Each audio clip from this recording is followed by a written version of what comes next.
Hello students and welcome back to academics 100।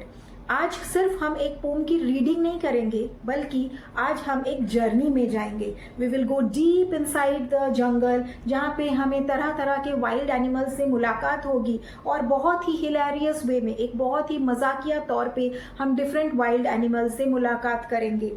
तो चलिए इस वाइल्ड सैर में हम सब साथ में चलते हैं। बट बिफोर आई स्टार्ट, इस पोम के बारे में कुछ फैक्ट्स और इस पोइट के बारे में कुछ मैं आप लोगों को बताना चाहती हूँ।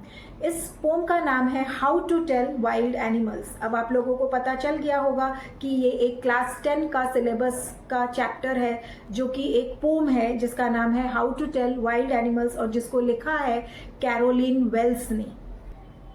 कैरोलिन वेल्स एक अमेरिकन राइटर और एक पोएट है, और उनका जो स्टाइल ऑफ राइटिंग है वो बहुत ही ह्यूमरस और विटी है। बहुत ही मजाकिया तौर पे वो अपने पोम्स को प्रेजेंट करते हैं।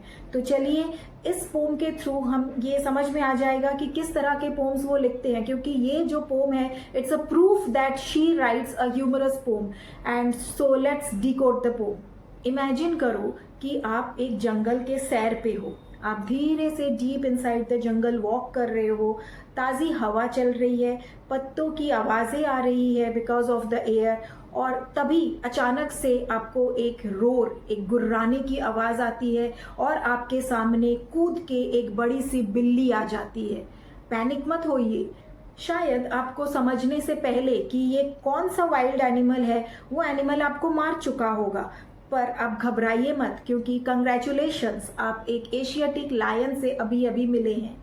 दूसरा clue for the next animal. Suppose इस टाइम आप जंगल की सैर पे आए हो और अचानक से आपके सामने एक बड़ा सा क्रीचर आता है जिसके बॉडी में ब्लैक और येलो स्ट्राइप्स है, और आप पे वो कूद पड़ता है। Before you run away from there, या फिर आप हेल्प के लिए, मदद के लिए चिल्लाते हो या फिर भागते हो, उसके पहले ही वो क्रीचर आप पे हमला कर चुका है।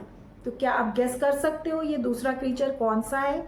जी बिल्कुल, that's correct. This is the royal Bengal tiger. आपकी मुलाकात एक रॉयल बंगाल टाइगर से हुआ है। अब हम चलते हैं कोल्ड स्नोई लैंड की तरफ, जहाँ पे हमारी मुलाकात एक लार्ज पावरफुल वाइट क्रीचर से होता है, जिसके सामने आते ही, आपको देखते ही वो क्रीचर आपको हग कर लेता है। ये कौन सा एनिमल है? बिल्कुल करेक्ट, ये एक बेयर है। आपकी मुलाकात एक बेयर से होती है, जो कि बहुत ही शांत नेचर का एनिमल है, जो कुछ नहीं करता, बस आपको जकड़ के आपको डेथ के करीब लेके आता है।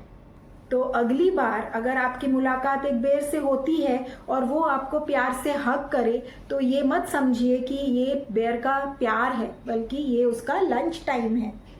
अब नेक्स्ट एनिमल से मीट करते हैं। ये एक ऐसा एनिमल है जो बहुत ही फास्ट है, बहुत तेज दौड़ता है, और गेस व्हाट, ये बहुत ज़्यादा कूदना पसंद करता है। आप हो सकता है इसके सामने आते ही डर के आप रो दो, चिल्लाओ, चीखो और फिर मदद के लिए हेल्प करो, पर इस एनिमल को कुछ भी नहीं, ये तो बस कूदता ही जाएगा, अपने एग्जीबिशन वो देता ही जाएगा। Can you guess the animal? Yes my dear students, it's leopard. अब जो नेक्स्ट एनिमल से हम मिलेंगे, ये बहुत ही खतरनाक, डरावना सा है। अगर जंगल में चलते चलते बुश के पीछे से आपको किसी की हंसी की आवाज आए, तो माय डियर स्टूडेंट्स वहां रुक मत जाना कि बुश के पीछे कोई जोक सुना रहा है। ये कौन सा एनिमल हो सकता है? जी, hyena. Hyena makes a laughing sound, but that's not for comedy. ये उनकी क्रीपी स्टाइल है, डराने का स्टाइल है ये उनका। उसके बाद नेक्स्ट एनिमल की मुलाकात हमें पानी के पास होता है। पानी के पास जाते ही अगर आपको ऐसा कोई भी क्रीचर दिखे जो हम साउंड निकाले, बहुत ही स्लो साउंड निकाले, और उसका मुंह खुला हुआ हो, दांत दिख रहा हो, तो आप ये मत समझिए कि कोई आपको अपनी तरफ प्यार से बुला रहा है और वो आपको लोरी सुनाएगा। बट माय डियर स्टूडेंट्स, ये क्रोकोडाइल है, जो कि बहुत ही खतरनाक है। आपको अच्छी तरह से पता है कि अगर आप क्रोकोडाइल के खुले हुए मुंह की तरफ जाके आकर्षित होकर अगर आप उसके पास जाओगे तो क्या हो सकता है। अब लास्ट में सबसे ट्रिकीएस्ट क्रीचर, जिसको देखना लगभग इम्पॉसिबल है। अगर जंगल में चलते चलते ट्री के ब्रांच में अगर आपको कुछ भी नहीं दिखे, कोई टीथ नहीं दिखे, कोई क्लॉज नहीं दिखे, कोई टेल नहीं दिखे, पर फिर भी आपको वो ब्रांच सस्पिशियस सा दिखे, तो समझ लीजिएगा वो कौन सा एनिमल है। Yes my dear students, it's chameleon. वो टाइगर की तरह उसकी बॉडी में स्ट्राइप्स नहीं है, वो अपने आसपास के साथ अपने आप को ब्लेंड कर लेता है, अपना कलर चेंज कर लेता है। वो लायन की तरह रोर नहीं करता, वो बेयर की तरह आपको हग नहीं करता, और ना ही वो हाइना की तरह लाफ करता है, बट वो एक साइलेंट एनिमल है, एक साइलेंट कैमोफ्लॉज।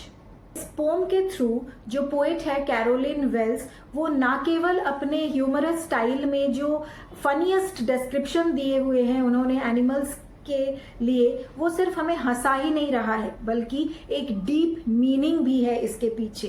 कभी कभी हमारे लाइफ में कुछ ऐसा होता है जिसको हम रिकॉग्नाइज नहीं कर पाते हैं, पर वो हमारे लिए बहुत ही डेंजरस सा सिचुएशन हो जाता है। कभी ऐसा भी होता है हमारे साथ कि हमको लगता है कि जो कुछ हम कर रहे हैं वो हार्मलेस है, वो एक्साइटिंग है, पर वो एक रिस्की एडवेंचर बन जाता है। जो डेंजर है ना, वो हमारे लाइफ में सिर्फ एक टाइगर की स्ट्राइप्स की तरह या फिर एक बेयर की हग जितना ही दूर रहता है। मतलब जो डेंजर है वो हमारे बिल्कुल सामने होता है, पर हम रिकॉग्नाइज नहीं कर पाते हैं, और जो हमारी लाइफ होती है वो रिस्क में चली जाती है। तो पोएट ने बहुत ही अच्छे तरीके से मिक्स किया है कॉमेडी को कॉशन के साथ। उन्होंने जिस तरह से कॉमेडी वे में वाइल्ड एनिमल्स का डिस्क्रिप्शन दिया है, और ये भी साथ साथ बताया है कि लाइफ कितनी अनप्रिडिक्टेबल है। होप आप लोगों को ये पोम पसंद आया हो, ये कॉमेडी पोम। तो please like the video, share and subscribe my channel. Thank you and see you in the next video.